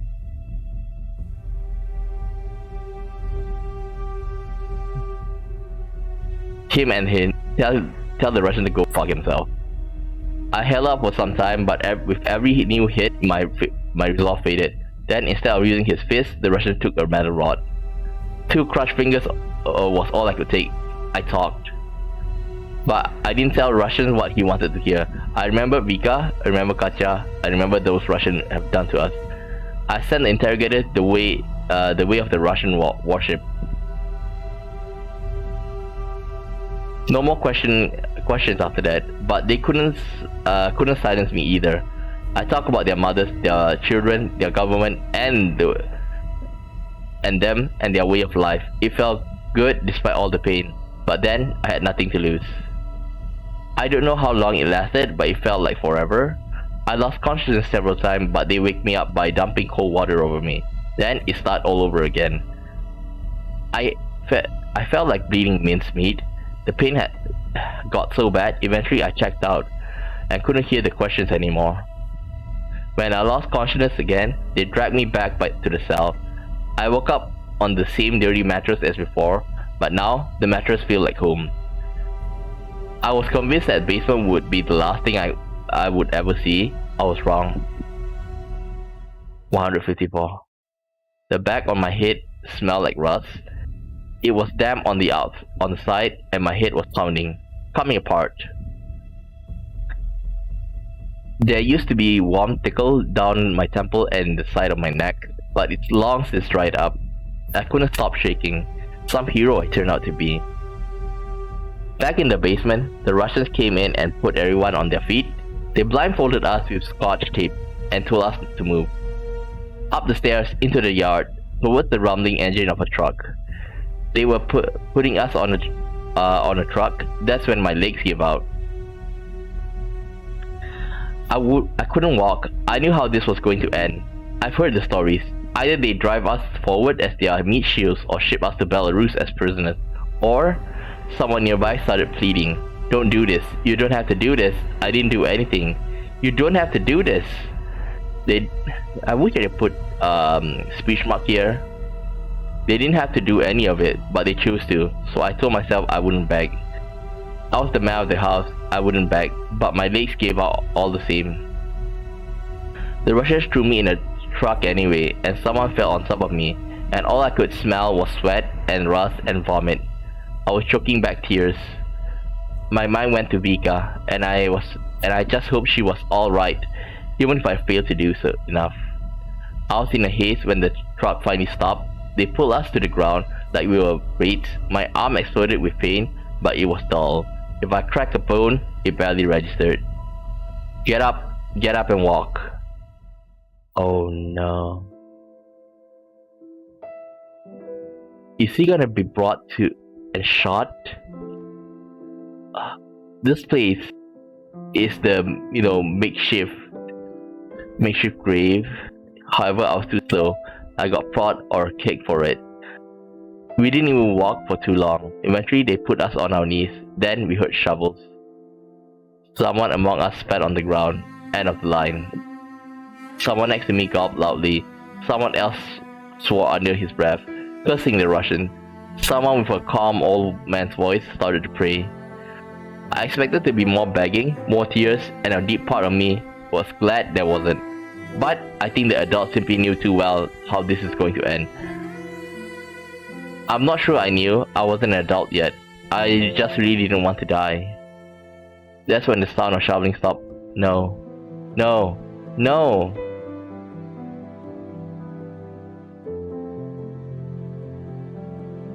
If we get up and run, you're probably gonna get shot. Deny what's happening. They weren't going to shoot me. They weren't going to shoot any one of us. So he used to tell me about stories of this thing. Mock execution to freak you out. Sometimes this was an interrogation technique. Sometimes this was simply the Russians' idea of fun. I didn't want to think about it too much. Maybe I should have. But either this was a mock execution, so it didn't matter, or it wasn't. And in that case, at least I wouldn't let them scare me. But when I heard a gun's safety click, it was really hard not to be scared. Mom. No changes in parameters. Thank you. See you on Monday. Vika got up from the cot and slowly walked towards the exit. In the hospital hallway, a woman in military uniform was waiting for her. How are you, darling? She tried to hug her daughter, but stopped when she noticed her shiver, ever so briefly. Vika tried to smile. It's fine, Mom. Her voice was quiet and lifeless. She quickly took a small backpack from the uniform woman and hurried toward the exit. The woman sighed. Nothing was ever going to be fine, and Yana knew it. Not after everything her daughter survived under Russian occupation. Not after Yarek. Yana closed her eyes, holding back tears. Now that wasn't the time. She had to stay strong for Bucha, so that Yarek's sacrifice wasn't in vain. Yarek, so kind and brave, so full of energy. He always had so many plans and ideas. Yana hurried after her daughter. She had to take care of her. Her rehabilitation wasn't going well. Bucha barely talked and could only sleep under sedative. Otherwise, nightmare got too intense. Vika never told her what the nightmares were about, but Yana could piece it together from the things she muttered in her sleep. At night, Vika returned to the house he used to be kept in. Sometimes it looked like she was there even during the day. And it was only because of Yana that her children even ended up in Bucha, far from the war. Looking at her daughter, the kidnapped woman's side, there was almost no hope Vika would completely recover. As a doctor, she understood as much, but as a mother, she kept hoping for the best. And they haven't even talked about the possible pregnancy. Yana couldn't find the right word for that talk, or the right words. Vika was found a week after Bucha was liberated. Thanks to Yarek, she escaped the Russian troops and hid in an abandoned house until the Ukrainian army entered the city. At first, Yana could barely recognize her daughter. Gone, scared of every noise, Vika was a pale shadow of the blooming young daughter Yana remembered. He was in a hospital. Yana spent all her time by Vika's side. She hoped her presence would help Vika recover faster. So far, it didn't seem to make a difference. They found Yarek in a mass grave. There were other men there with him. The oldest one, over 60, the youngest one, Yarek, barely 16. He was just one of the hundreds of such graves found in Kiev region. Only now Yana realized how much of a man Yarek was. He was every bit the grown-up he claimed to be. What a fool she was, treating him like a child. She wanted to tell him as much, wanted to hug him, look him in the eye, tell him she was sorry for abandoning him and Vika. But all she could give her son now was a proper funeral. Yarek found his final rest on a small cemetery organized for the victims of Bucha. The rows of freshly dug graves seemed endless to Yana, and all she could hear was the crying of all those who gathered here. She was there to bury her son. Staring at his peaceful face in the coffin, she couldn't believe her eyes. She wished Yarek would open his eyes, smile, and tell her he was okay. And this was all a big misunderstanding, and she wouldn't give for that to be the truth.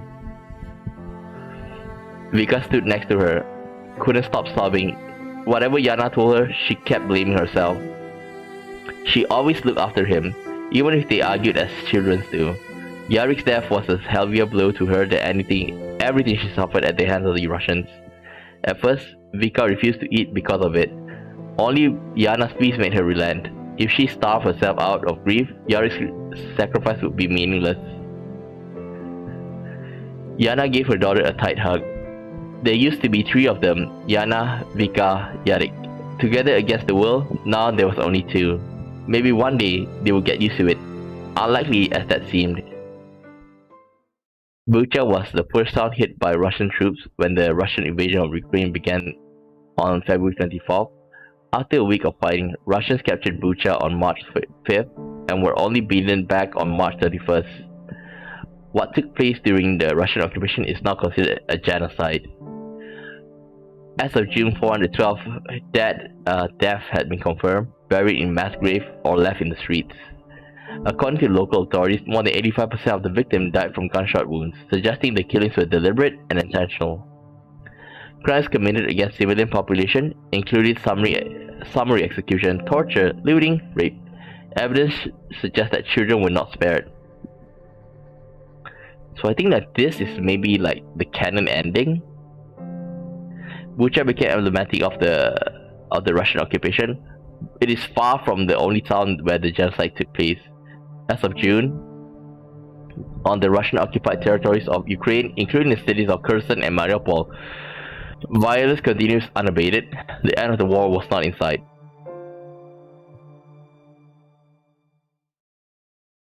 Let me just go through it very quickly. Okay? I feel like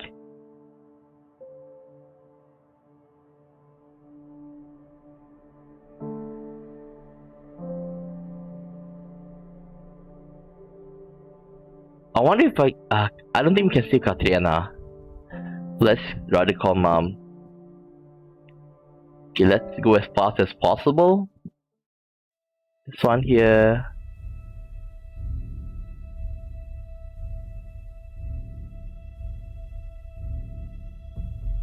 Don't interfere. Okay, let him in. Serhi help. I think getting Serhi is it. We'll go together. No changes in parameter. Protect my sister. I think like I've did the almost the best. Show him my injuries. There's just one more. I think that we might be able to save him, which is telling the sister, ask Serhi for help. Going by yourself, you're just gonna be, ended up dying. Here. Tell him about Vika. I held out for some time, but with every new hit, my fate to crush finger was all I could take. I thought. I think this was all. I was wrong.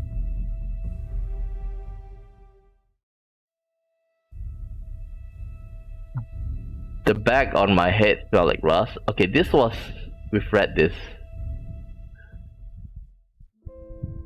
Get up and run. So he's gonna die anyway. I couldn't see anything. I didn't need to. I heard the shovels were, so I sprang to my feet and ran up the opposite side. Drop him, someone. I kept running, even as bullet whizzed past me through the air. I ran and ran until I could hear Russians no more. I made it. The bindings on my hand became loose, and I slipped them off. I tore the scotch tape off my face, and I could finally see again. I found Vika at her house, cold, scared, but alive. She managed to escape while the Russians were dealing with me. We had little food, but I let her have all of it, so she could rest and regain some strength. I knew Bucha well enough that we could stealthily escape to Kiev, but it would take us a day, maybe two. There, we'll fight Mom. Hopefully, I convinced her to leave the military, and never leave me and Vika alone again. But that's not what happened. I barely made it 10 meters when a short burst of shots rang out, and something stung me in the back. I fell from the force of it. There was a terrible burn in my chest. I gasped for air, but no air came. I started to choke and cough. I lay in the darkness, wheezing and gurgling. My arms and legs became weak. I couldn't even try to escape. All I wanted at that moment was a small breath of air. For fuck's sake, finish him off already. Mom. Okay.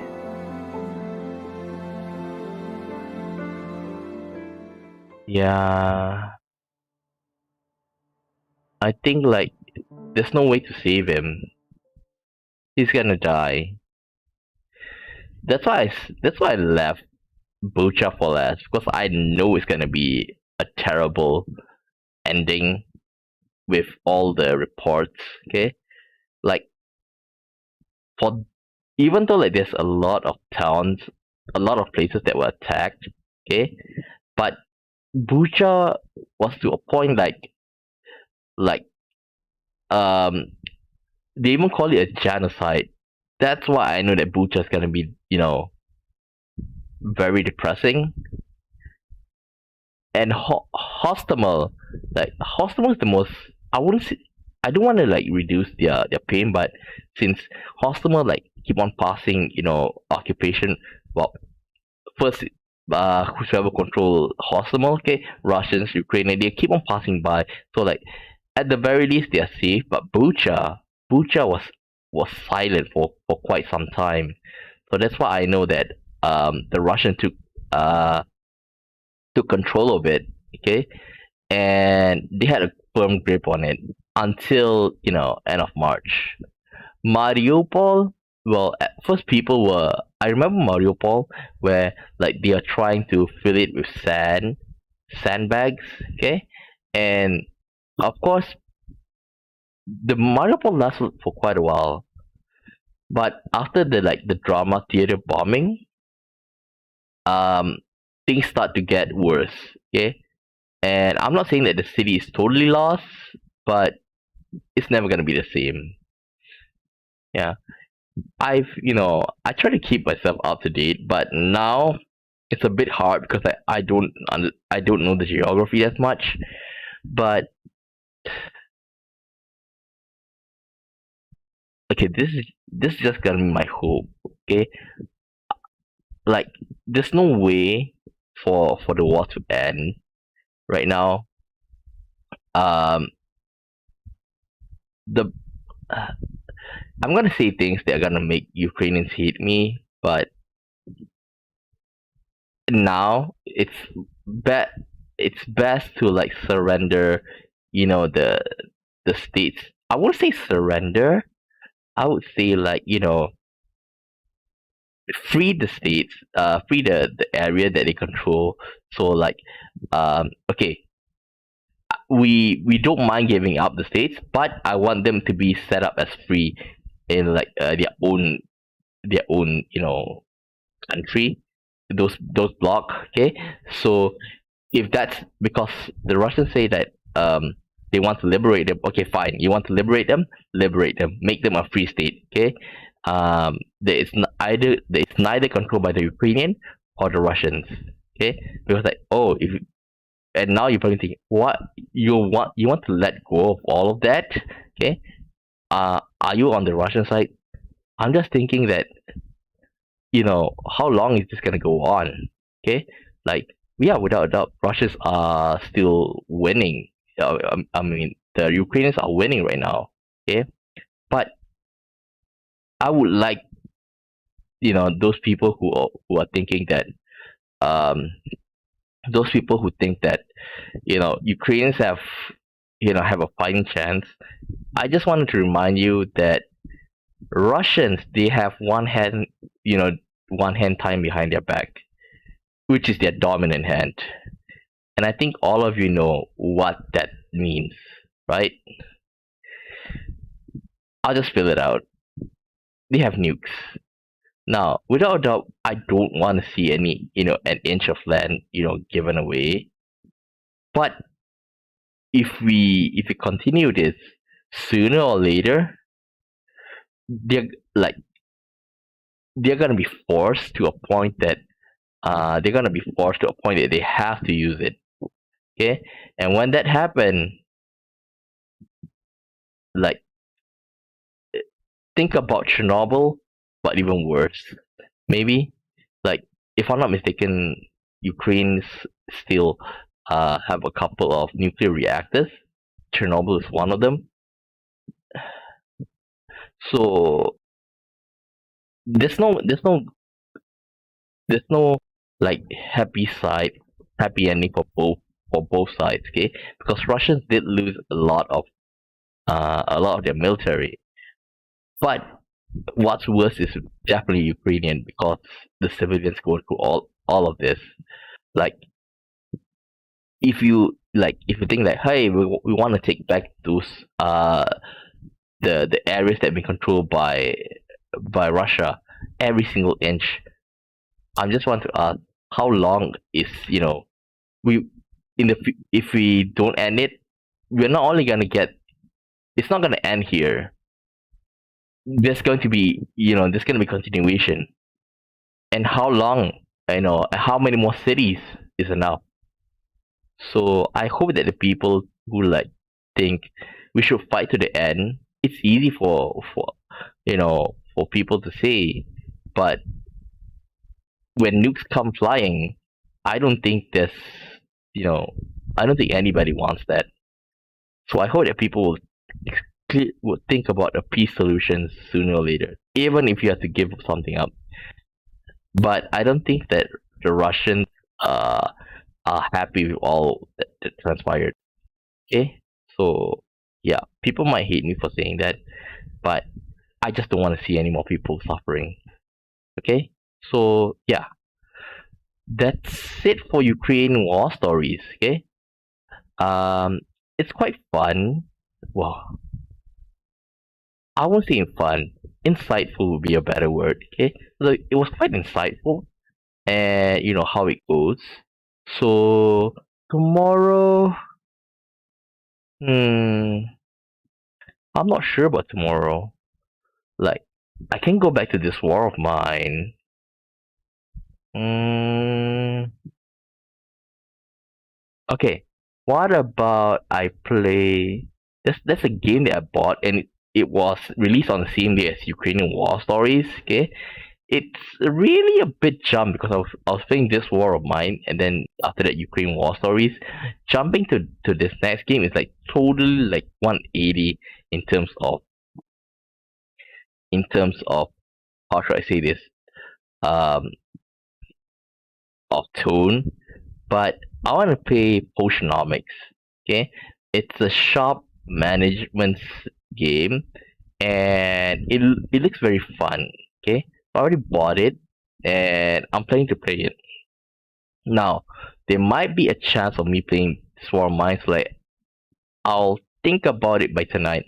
Okay, and tonight, well, after this I have study stream, and then at night I'll be playing Final Fantasy 9, which is at one of my most favorite part, which is Zidane's going to be in trouble. Well, it's not that he's in trouble; it's that he's gonna face his dilemma head on, which is you are not alone. So yeah, I'm looking forward to tonight's stream. With that said, I'll end the stream here, and I'll see you guys next time. Bye bye.